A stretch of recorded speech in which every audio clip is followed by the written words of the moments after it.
Hey everyone, Andy here from Imagine Academy. Today we're going to be going over everything that's included with your NextDent 5100 printer. On startup of the machine, it's important to remember that the printer should be perfectly level, whether that be on your countertop or on the optional podium. To set up your printer for your first print, what we're going to do is load in the build platform as well as the resin tray. We'll go ahead and lift the lid. We'll open the cabinet and unlock the resin tray arm.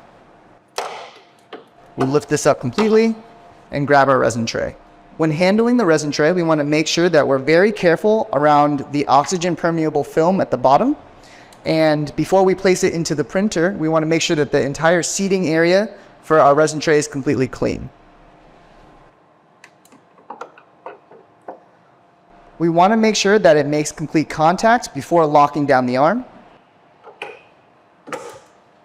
From there, we'll place our build platform into the printer.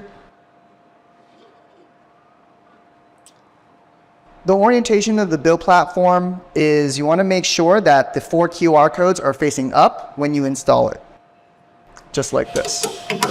From here, what we're going to do is then grab our material and start loading it into the resin tray.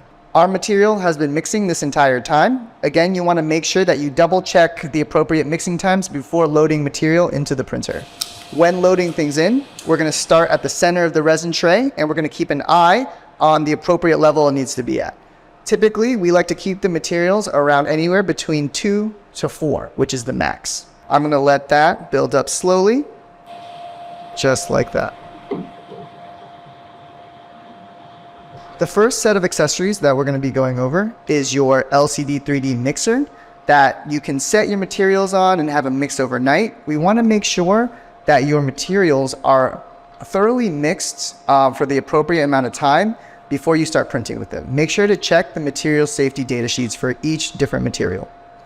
Over here we have the LCD 3D print box, which is going to be your light cure unit.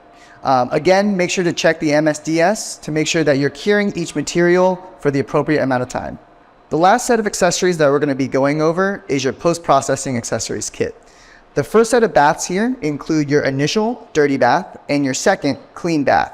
You'll always want to make sure that you use greater than 91% isopropyl alcohol to do any post-processing. From there, we have our different accessories in terms of the spatula. We have both a plastic spatula and a metal spatula here. Then we have our material punch to remove material from the build platforms. You'll want a set of good tweezers and a nice metal workstation to kind of catch any of the material and isopropyl alcohol that might splash around when you're post-processing your units. These are your individual build platforms that are included in your machine. You'll always have one, and then additional are available for purchase as well. And the last component that we're going to be going over is the resin tray. Ideally, you have one resin tray per material, but you can take them out and clean them after each material's use.